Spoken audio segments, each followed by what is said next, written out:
Bon lundi, les Master Collectors. Donc, aujourd'hui, pour ce qui est de Vivi, on va avoir un petit survol comic book. On fait un survol des NFT Secondary Market. Pour ceux qui ont écouté un peu les dernières vidéos, je commence à regarder, réaccumuler des pièces pour moi. Ma phase de réaccumulation des NFT recommence. Je vous dirais début mois prochain qu'on va regarder certains NFT que je pense avoir un bon potentiel, autant pour les collections que probablement flipper éventuellement à profit.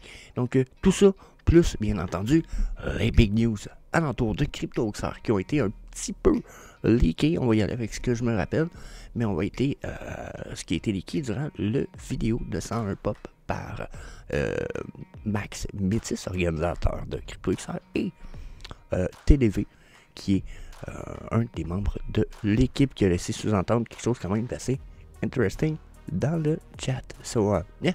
Oh oui, plus la petite surprise de Max Métis qu'on va discuter aujourd'hui. So, yeah. That's it. That's all comme d'hab. J'étais avec TQ. Good morning. Et on vous souhaite un bon show. Donc, comme je disais, on commence avec du Vivi Stuff. On y va du côté des comic book. On y va Ultimate Comic Spider-Man #1, version 2011. Donc, première apparition de Prowler, Aaron Davis. Je suis un peu trop. Je connais pas trop l'histoire de Spider-Man, mais il nous donne version couleur, version physique noire et blanche. Puis ceux-là, en fait, on va aller voir Go Collect tout de suite. Ce sont des représentations des versions physiques les plus communes pour ce comic book. Mais on voit, regardez, il y en a d'autres. Il y en a d'autres versions ici. On a quand même deux versions interesting à droite, une autre un peu plus LED, je dis à gauche pour les interesting en fait. Puis à droite, il y en a une un peu LED. Un peu LED. Puis vous voyez ici, on a comme deux autres versions de la version commune. Il y en a une qui a été signée par Stanley. Une vente a été répertoriée. J'avoue qu'une version comme ça, signée par Stanley, c'est assez épique. Hein? Genre, je sais pas à quel prix ça s'est vendu, mais pour l'instant, 9.6 de ce comic book-là se vend environ 180$ sur eBay. Vous voyez qu'on en a des versions. On a une version ici assez commune. 200 pour celle-là, 9.6, 9.2 aussi, 100$. Donc, je sais pas si on a d'autres versions de la version physique. Non, je vois pas de version différentes pour l'instant. Il y a d'autres covers, mais il semble pas en avoir des tonnes et des tonnes sur eBay. Donc quand même, pas le comic book le pire, pas le meilleur et loin de là. Donc I'm not sure. Je sais pas quoi penser. Bien entendu, j'ai parlé de 101 Pop tantôt. Il y a Vivi Max dans l'équipe de 101 Pop qui vaut potentiellement la peine d'écouter et d'aller discuter avec lui probablement à propos de ce comic book là, à savoir est-ce qu'il pense que ça a du potentiel? Oui, non. Quel est son niveau de potentiel pour le futur? Est-ce que justement c'est-tu Miles Morales ou c'est justement un des nouveaux Spider-Man? Donc, I'm not sure. I don't know about it. But, je pense que ça peut quand même peut-être avoir du potentiel. Bon. Après, est-ce que ça vaut la peine d'y aller sur le drop, sur le market, le secondary market ou initial drop? Moi, je pense qu'à cette heure, les comic books en ce moment, je pense que c'est un secondary market guy, à moins que vous voulez jouer un petit peu à la loterie. Mais encore là, allez voir Vivi Max peut-être pour avoir plus d'avis. 6000 éditions, 6,99. Ça fait que le Secret Rare ici est quand même à comme 150 éditions. C'est à 6,99. Des fois, ça vaut la peine de faire le guess. Donc, I'm not sure about that. Vous le savez de toute façon. Notre financial advice ici sur la chaîne. Il n'y a aucun conseil financier qui est donné, c'est juste mon avis personnel. Vous en faites ce que vous voulez après, mais fiez-vous pas là-dessus pour baser vos finances, hein, bien entendu. Ceci étant dit, là, je me demandais si je m'en allais CryptoXR ou je pose Collectible. On switch au Collectible. Là, les choix, là, je vous présente des Collectibles dans certaines catégories de Collectibles que je pense qu'ils ont du potentiel. Et que je me dis, plus tard, je vois très bien leur prix faire un x3, x5, x8, x10. dépendamment de la pièce, bien entendu. Puis quand je dis plus tard, c'est si tout va bien. Viviverse se développe 2024. Si tout va vraiment bien, puis que tout marche sur des roulettes comme on le pense que ça devrait marcher pour les prochaines 6 à 24 mois, ces pièces-là ont un très bon potentiel, je pense. Donc là, on commence avec les Mighty Marvel, parce que, bon, déjà, first of all, dans les dernières séries, on a certains qui vont être Venomized, comme le Beast, dans le corner là-bas. C'est bien mon avis. Venomized, j'ai hâte de le voir. J'ai hâte de le voir. S'ils sont très beaux, je pense que celui-là, puis peut-être même Storm, vont gagner beaucoup en potentiel dans le futur. Surtout le fait que, si on regarde ça ici, 2600 éditions, s'il faut que tu burnes ton Beast pour en avoir un Venomized, ça fait pas beaucoup de Venomized, ou même peut-être de Beast qui va rester. Donc, à évaluer. On a Gambit. Il est pas laid, Gambit. Puis, je pense que certains négligent Gambit en ce moment. 10,45, je pense que son prix est légitime, puis je devrais très bien monter au-dessus des 100$ dans un top de bull run, dans un Viviverse, etc. Déjà, il n'y en a pas des man, on est à 2200. Puis c'est un héros qui est aimé as fuck. Genre, il y a une personnalité, ce personnage-là, qui est apprécié. Astar, Dr. X, Professeur X, Chris de Badass, 44 gemmes en ce moment pour 900 éditions. Je pense que x2 à 3 est très facilement possible. War Machine, je vous avoue, j'ai parti pris War Machine. I like that fucking shit. Je l'aime version gris, moi. Le Iron Man War Machine style. Maudit fucking badass que j'aime ça. J'adore Iron Man aussi, mais m'en aime pas pourquoi. Le mode Iron Man War Machine. Oh my god, this. I like it. 8,95, 2200 éditions encore. On est dans le low edition si vous voulez mon avis. Donc yeah, I like that shit. Ensuite, le Mighty Marvel. On faut aller dans d'autres choix un petit peu. Faut reculer un peu dans les dates des Mighty Marvel. Puis je pense qu'il y en a beaucoup qui ont un potentiel. Puis vous voyez, j'en ai un que j'ai oublié. Puis il y en a d'autres, je l'en renvoie moins. Tu sais, comme première rangée, je leur vois pas beaucoup de potentiel parce que ce sont pas des personnages nécessairement connus ou ils sont laids. Tu sais, quand je regarde Modok, Chris qui est laid. Quand je regarde les autres ici, Okoye, Namor, Nakia, là je l'ai pas encadré, j'aurais dû Black Panther. Ça, c'en est un que je pense qu'il y a un excellent potentiel pour le futur, Black Panther, à cause du fait que c'est le Black Super Hero. Puis je pense que les Blacks ont droit à leur fucking super héros, super badass, super nice. Black Panther, il est pas laid. Je pense pas qu'il y en ait des éditions de fou, 1063, je veux dire, correct. So, yeah, bon potentiel. Même chose pour le Deadpool Truck, je sais, il y en a 6000, mais c'est quand même, selon moi, une pièce quand même assez unique. On a juste l'autre avec son hélicoptère ici, Thanos. Puis je vous avoue que Thanos est pas mal moins hot quand je le regarde que le Deadpool Truck. Deadpool me paraît pas mal plus badass. So, yeah, bon potentiel. Je pense à Lady Deadpool pour les mademoiselles. Je pense que c'est un potentiel fois 10 facile. Donc, genre très bientôt, je pense en acheter 3 belles petites pièces.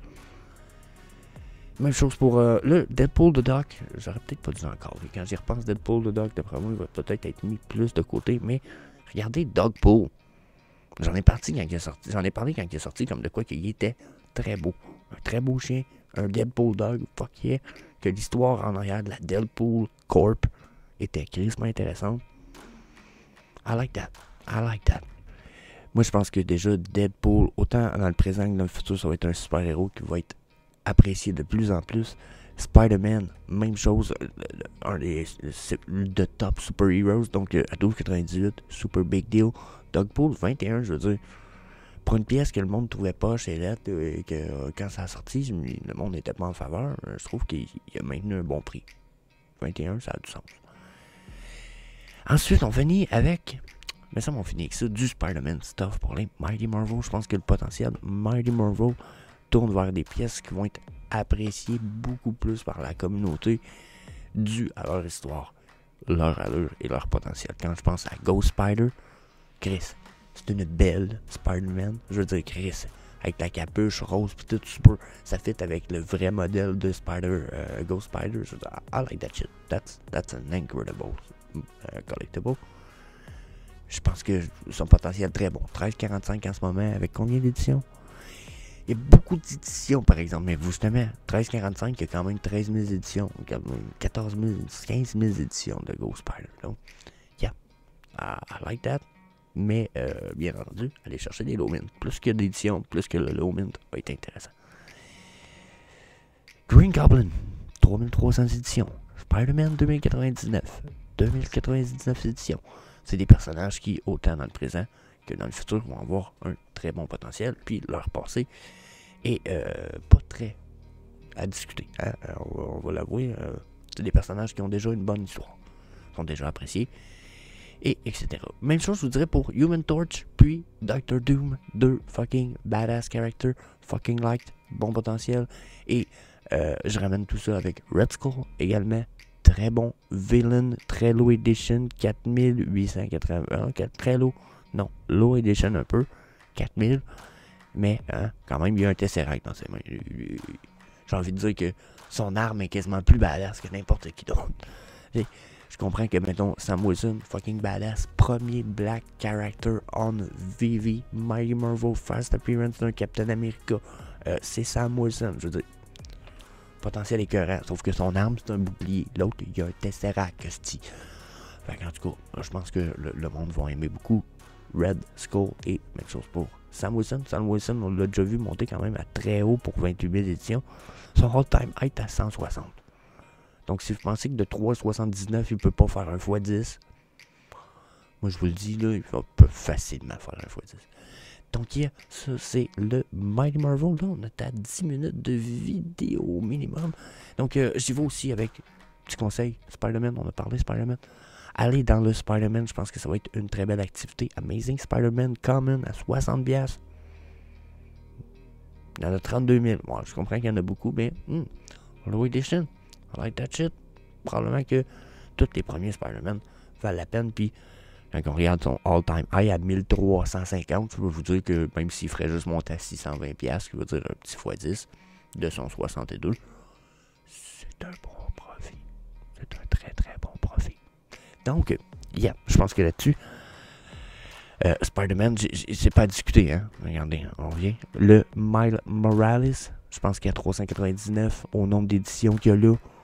3 belles pièces aussi. Ça va être plus dur peut-être d'en accumuler 3 à 400$ la pièce, mais quand même, je suis vraiment d'avis que c'est une des pièces à ne pas négliger, une des plus belles. Spider-Man, l'héros le plus aimé de la gang des super-héros. Je veux dire, valeur sûre. Pour moi, en tout cas, valeur sûre. Puis, je termine pour ce qui est des collectibles. La petite suggestion, c'est de s'en aller dans le Lamborghini, la gang. On en a de plus en plus. Et pour moi, ce n'est pas une bearish news, mais une bullish news. Plus qu'on a de Lamborghini, plus qu'on a de choix, puis qu'on a de gens qui vont dire, ok, mais si je veux des NFT de Lamborghini, j'ai les en 3D sur Vivi, puis je n'ai pas rien qu'un ou deux modèles, j'en ai plusieurs modèles. Donc, tu peux avoir une vraie collection de Lamborghini, modèle 3D. Je pense que le potentiel me semble bon. Donc, yeah, I like that shit. Les prix sont excellents en plus. Regardez ça. Hein, là, ils sont placés avec les prix les plus chers en haut, bien sûr. 2000, 500, 200$. Je veux dire, les prix droppent tellement vite que vous avez une Muraciello Bianco Isis pour 65 gems. Faut avouer que c'est un crise de bon modèle. Je veux dire, sinon, on peut s'en aller aussi vers la 350 GT Rosso. 38 gems, puis la Muraciello Blue Nova, 38, quasiment bleu VV en plus. Tu sais, je veux dire, fuck yeah. Hein? La Aspo Blue, le même, ça a 28 gems, ridicule. Donc, yeah, très bon collectible que je pense mettre sur ma liste de achats très potentiels pour ma petite accumulation phase début 2024. So, yeah. That's it. On s'en va côté Crypto XR. On a quand même une couple de big news Crypto XR là déjà. Durant le live, Vivi Max et Max Métis et Benjamin sur la chaîne B101 Pop, allez faire le tour là-dessus, bien entendu, etc. Max a laissé sous-entendre qu'il fallait presque absolument déjà être là le samedi soir pour le closing party. Donc, pour avoir accès au closing party, c'est pas compliqué. Il faut juste avoir votre billet pour le samedi soir, la journée du samedi au minimum. Les billets, quand même pas chers, la gang. Oubliez pas, accueil. Attendez un petit peu, billetterie. OK? Billetterie, allez. Bon, c'est ça. Billetterie, 30 € pour le pass de 2 jours, quand même, crissement. Pour un event crypto, ce qu'il y a parmi les plus gros mondes de la crypto, ou ce que durant le closing party, on va peut-être avoir une équipe de soccer, selon, si j'ai bien compris, s'ils gagnent, on va avoir une équipe de soccer qui va venir fêter avec nous. Pour vrai, il y a, si j'ai bien compris, plus de 1000 personnes qui sont prévues de venir durant tout cet événement-là. Du monde de ouf, des teams crypto, si j'ai bien compris aussi, durant la vidéo. Puis là, je vous dis, allez voir la vidéo de 101 Pop pour récupérer ces informations à 100%. J'ai écouté ça hier soir. Et puis, j'étais allé me coucher. Dans mes souvenirs, là, des choses de ouf. La VV Team qui vient, d'après ce que j'ai pu comprendre, ils vont être un hostie de paquet. Ils vont être beaucoup de la VV Team à se déplacer, venir faire un tour à CryptoOxer. Là, j'essaie de penser du haut de ma tête qu'est-ce qui s'est dit, mais il s'est dit un paquet d'affaires, là, du style que le VV Stand est énorme. Max a vu des choses passer pour le stand de VV, puis il dit ça va être de ouf, ça va être de ouf. Sans parler que eux, nous, la VV Femme, on va avoir un kiosque, on va avoir des événements, on va pouvoir discuter sur scène, hors scène. Ça, puis bon, hein, là, durant le live, on a un membre de l'équipe de CryptoXR du nom de TDV qui organise un peu beaucoup avec la VV Team. Puis là, les gars durant le live, ils ont dit « Oh, TDV est dans le chat, est-ce qu'on peut lui demander de nous donner des leaks? Leak-nous quelque chose que la VV Team prépare, puis etc. » Puis il dit « La seule chose que je peux vous dire est si vous aimez... si vous appréciez la présence, si j'ai bien compris, là, allez voir là, dans la vidéo, dans le live chat, etc. Je veux pas dire de conneries, mais en résumé, ok, on va mettre en 2 quotes, là. Il disait, si vous aimez la présence de grosses propriétés intellectuelles à l'événement CryptoXR avec Vivi, vous allez être gâtés. Puis là, c'est un peu comme, oh my fucking god. Là, ça laisse les gars, ils spéculent eux-mêmes durant la vidéo, c'est un paquet d'affaires. Donc, est-ce que Marvel peut-être vient avec Vivi finalement? Est-ce qu'ils ont réussi peut-être à dire, ok, on amène Marvel avec nous autres, mais on va avoir un Marvel kiosque, qu'est-ce qui se passe? On a un paquet d'affaires, ouf. Je peux même vous dire que ce matin, sur Twitter, il y a un truc qui m'a laissé un peu perplexe. Les Français, je sais que vous êtes amateurs de vin. Puis regardez ce que Vivi a repost. Il dit, gros annoncement, on met la finale touche, la touche finale, sur Addiction numéro 2. On a décidé aujourd'hui, la Vivi Femme a été tellement bonne avec nous. Vous n'aurez pas besoin d'attendre pour la version imprimée. Vous allez avoir la deuxième version sur Vivi en premier. Merci. Merci de faire l'addiction, ce qui est son salut. Puis là, j'étais un peu comme... Bouteille de vin? C'est-tu moi qui est cave où je vois un lien avec l'événement CryptoXR puis que Addiction va nous amener peut-être la chance d'avoir des bouteilles de vin avec des covers de nos comic books de Vivi. Addiction style. Oh my god, what the fuck is that? Je veux dire, je vois que là, le métro, le rouge là, qui est dans ses mains, là, lui ici, là, je sais pas si vous voyez ce que je veux dire. Je vois que lui, on l'a sur Vivi, mais les autres, je suis comme pas sûr. Savez-vous ce que c'est? Dites-moi ce que c'est, donnez-moi votre avis dans les commentaires. Puis, bien entendu, venez me rejoindre CryptoXR, venez prendre votre billet, 30 €, 20 € si vous êtes étudiant. Let's go, ça vaut la peine, les parties vont être ouf, on va être une méchante gang, le party, l'événement, tout va être de ouf. Donc, venez nous voir. Puis, une autre petite parenthèse, allez voir le petit site que Max Métis, organisateur de CryptoXR, il a dit, moi, je sors ça en même temps que CryptoXR. Il dit big annoncement, allez faire un petit tour là-dessus, node-i.com. Vous allez trouver une petite vidéo cachée à quelque part dans le site web. Allez voir ça, fucking interesting. J'ai hâte d'en avoir plus de news. So, that's it. That's all la gang. On se revoit demain pour une prochaine vidéo. Je vous dis peace. Hey, see you later, alligator.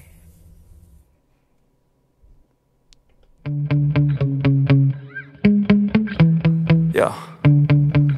Sometimes Sometimes I get so mad, there's no controlling me. My thoughts get so bad, I'm like, I might grab a bat, I don't know. My wrath, my blood boils over like, oh God, here goes. I lost all feeling from my head to my toes. You said some shit that I can't let go, so just stay